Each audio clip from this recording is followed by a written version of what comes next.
क्या कभी इस चीज के बारे में सोचा है कि क्या होगा अगर बल्किड को प्राइम बना दिया जाए, तो आखिर किस टाइप का प्राइम होगा और साइबरट्रॉन के लिए वो क्या क्या चेंजेस लेके आता है। तो आज की इस वीडियो पे हम लोग इसी टॉपिक पे बात करने वाले हैं। और मैं इस बात को पहले ही क्लियर कर दूं कि ये एक व्हाट इफ वीडियो, जहां हम लोग ये बात करते हैं कि ट्रांसफॉर्मर्स के कैरेक्टर को अगर प्राइम बना दिया जाए तो वो किस टाइप का प्राइम होगा और हमें क्या क्या एडवांटेजेस देखने को मिलेगी और क्या क्या डिसएडवांटेजेस देखने को मिलेगी जब वो प्राइम बन जाएगा। तो अब जल्दी से इस वीडियो को स्टार्ट करते हैं। एपिसोड के बेसिस पे जितना मैंने बल्किड को एनालाइज किया मुझे कुछ ये सारे पॉइंट्स मिले। फर्स्ट, जिस वजह से हम लोग बल्किड को जानते हैं वो है उसकी पावर। जितना हमने बल्किड को ट्रांसफॉर्मर प्राइम सीरीज में देखा है, हमने देखा है कि वो हमेशा अपने पावर की वजह से जाना जाता था। उसने सारे डिसेप्टिकॉन से फाइट किया है और सिर्फ फाइट नहीं किया, अच्छी टक्कर दी है। मेगाट्रॉन को भी टक्कर दिया है उसने। इससे ये तो कह सकते हैं कि वो पावरफुल है, पर जैसे ही वो प्राइम बनता है उसको प्राइम के अपग्रेड्स मिल जाएंगे और जैसे उसको प्राइम के अपग्रेड्स मिलेंगे वो और ज्यादा ओवर पावर हो जाएगा। क्योंकि हम सब जानते हैं जब भी कोई प्राइम बनता है तो उसको एक फिजिकल अपग्रेड मिलता है, उसका पूरा आर्मर चेंज हो जाता है और वो इतना ज्यादा स्ट्रांग हो जाता है कि वो किसी को भी डिफीट कर सकता है। मतलब बहुत ही कम साइबरट्रोनियंस है जो कि प्राइम को एक डिफीट कर सकते हैं। बल्किड तो पहले से इतना स्ट्रांग है और फिजिकल अपग्रेड और पावर बढ़ने के बाद मुझे नहीं लगता कि कोई भी ऐसा साइबरट्रोनियन होगा जो कि इसको डिफीट कर सकता है। यहां तक कि प्रेडिकॉन्स भी नहीं। प्राइम बनने के बाद वो आराम से प्रेडिकिंग जैसे स्ट्रांग प्रेडिकॉन्स को भी डिफीट कर सकता है। और मेगाट्रॉन ना भाई, उससे नहीं हो पाएगा, वो कुछ नहीं कर पाएगा इसको। और सेकंड पॉइंट के ऊपर बात करूं जो कि ये जीरो फियर। मैं लेस फियर की बात नहीं कर रहा बल्कि जीरो फियर की बात कर रहा हूं। मतलब वो किसी से नहीं डरेगा, कोई भी साइबरट्रोनियन हो, किसी से नहीं। देखो ये प्राइम बनना तो बहुत दूर की बात है, जब वो नॉर्मल बॉट हुआ करता था तब भी वो किसी से नहीं डरता था।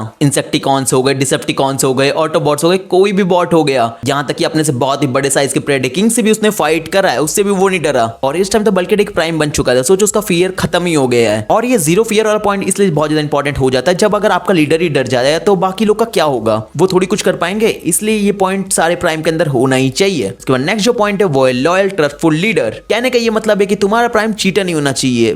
प्राइम वो कैसे चीटर होंगे?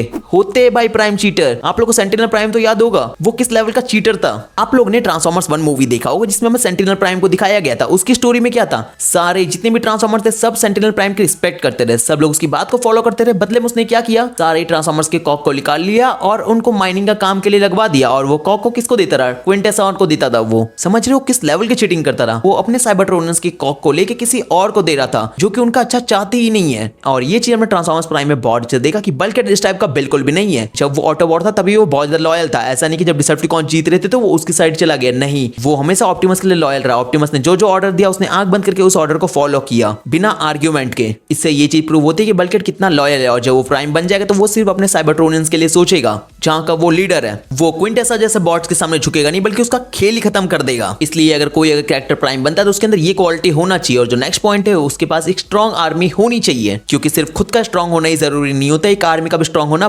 बहुत ज्यादा जरूरी होता है। और इतना तो मैं दावे के साथ कह सकता हूं कि बल्किड की आर्मी बहुत ही स्ट्रॉन्ग आर्मी होगी, क्योंकि उसका एक्सपीरियंस ही कुछ ऐसा है। क्योंकि हम सब जानते हैं बल्किड एक रैकर और रैकर की फाइटिंग स्किल एक अलग ही लेवल की होती है। वो कभी प्लान बना के नहीं जाते, वो फाइट में डिसाइड कर लेते हैं कि अब क्या करना है और उस फाइट को अपनी पावर की वजह से जीत के आते हैं। और प्लस इसके पास तो टीम प्राइम का भी एक्सपीरियंस है। क्योंकि अगर टीम प्राइम और रैकर को मिक्स कर दिया जाए और उसके हिसाब से बल्किड अगर अपनी आर्मी को ट्रेन करता है तो सोच के देखो उसकी आर्मी कितनी ज्यादा स्ट्रॉन्ग होगी। उसको कोई नहीं डिफीट कर सकता। सबको स्पेशल ट्रेनिंग देके बल्किड सबको स्ट्रॉन्ग कर देगा। और इस टीम को आप लोग एक पावर टीम कह सकते हो। उसके बाद सेल्फ सेक्रीफाइस देना, मतलब खुद का सेक्रीफाइस देना। और ये क्वालिटी सारे प्राइम्स के अंदर नहीं होती, जैसे कि सेंटिनल के अंदर ये बिल्कुल भी नहीं था। वो अपना सेक्रीफाइस कभी भी एक बॉट के लिए नहीं देता, पर ये क्वालिटी ऑप्टिमस के अंदर था। और साथ ही में बल्किड के अंदर भी ये क्वालिटी है कि वो भी किसी भी बॉट के लिए अपना सेक्रीफाइस इजीली दे देगा। क्योंकि हम सब बल्किड के नेचर को जानते हैं। उसने सिर्फ ऑटोबॉट्स को ही नहीं बचाया, यहां तक कि उसने इंसानों को बचाया। एक बार नहीं, बहुत बार बचाया है। अपने दोस्तों के लिए अपनी जान देने के लिए हमेशा रेडी होता है। और सबसे बड़ी बात, उसने अपने दुश्मन ब्रेकडाउन को बचाया है, जो उसका सबसे बड़ा दुश्मन है। उसने उसको ही बचाया है साइलस से। उस टाइम ब्रेकडाउन को बचाने के लिए कोई डिसेप्टिकॉन नहीं गया, बल्कि बल्किड गया। उसने अपनी जान की फिक्र नहीं की। ब्रेकडाउन जैसा भी मेरा कुछ हालत हो सकता है, ब्रेकडाउन इतना ज्यादा पावरफुल था, पर फिर भी साइलस के सामने वो कुछ नहीं कर पाया। और उस टाइम बल्किड उसको बचाने जाता है। और सिर्फ यही एपिसोड नहीं, ऐसे बहुत सारे एपिसोड है जहां बल्किड ने अपना सेक्रीफाइस दिया है। वो हमेशा रेडी रहा है। क्योंकि एक बार चीज को सोच के देखो, कोई ऐसा रिस्क है जिसको वो लोग रोक नहीं सकते। मतलब यूनिक्रॉन आ गया, यूनिक्रॉन को कोई नहीं डिफीट कर पा रहा, बल्किड उसकी पूरी आर्मी। उनके पास लास्ट ऑप्शन क्या बता, अपना सेक्रीफाइस देना। यूनिक्रॉन को सिर्फ प्राइम को मारना है और वो प्राइम को मार के वहां से चला जाएगा। उसको कोई मतलब नहीं है ये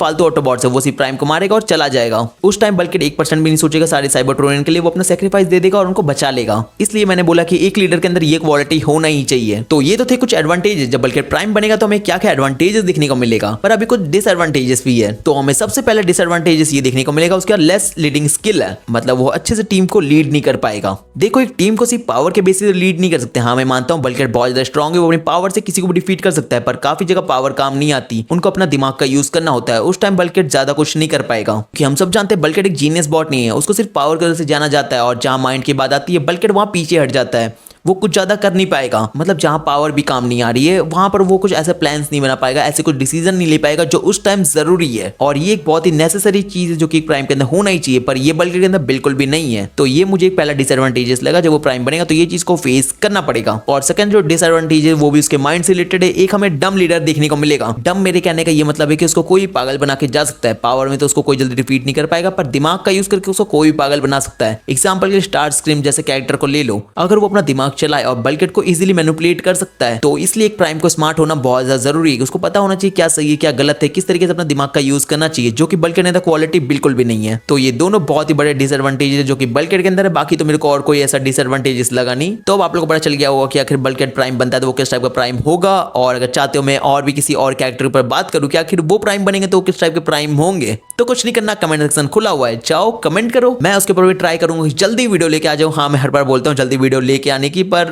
वो लेट हो ही जाता है यार, समझा करो। पर हाँ वीडियो लेके आ जाऊंगा, पर वो तभी पॉसिबल हो पाएगा जब आप लोग वीडियो को लाइक करके चैनल को सब्सक्राइब करोगे। भाई सब्सक्राइब करो यार, बहुत टाइम से यार आप लोग सब्सक्राइब नहीं कर रहे हो, तो जाओ आज सब लोग सब्सक्राइब कर लेना। वैसे जो मेरी पुरानी ऑडियंस है उनको लग रहा हो कि आज इसने फेस कैम कैसे कर लिया, तो मैं बता दूं उसके पीछे कोई रीजन नहीं है, बस मन किया तो मैंने सोचा कि क्यों ना कर लेना चाहिए। और एक और क्वेश्चन आ रहा होगा कि ये पूरे वीडियो में मैं हाथ पकड़ के माइक क्यों वीडियो बना रहा हूँ, तो देख लिया कैसी वॉइस आ रही है, इसलिए मैं हाथ पकड़ के वीडियो बना रहा था। तो इसलिए कोई भी कमेंट मत करना कि भाई हाथ पकड़ के क्यों वीडियो बना रहा है। तो यार देखो वीडियो बहुत ज्यादा बड़ी हो गई, मैं सोचता हूँ कि अब वीडियो को एंड कर देना चाहिए, पर उसके पहले आप लोग इस वीडियो को देख सकते हो। इस यार वीडियो में मैंने बताया है कि आखिर ड्रेडविंग अगर प्राइम बनेगा तो किस तरीके का प्राइम होगा। सोच रहे हो एक डिसेप्टिकॉन को मैंने प्राइम बना दिया। तो जाओ इस वीडियो को क्लिक करो और इस वीडियो को देखो, बहुत मजा आएगा। मैं मिलता हूँ नेक्स्ट वीडियो में, बाय बाय गाइस।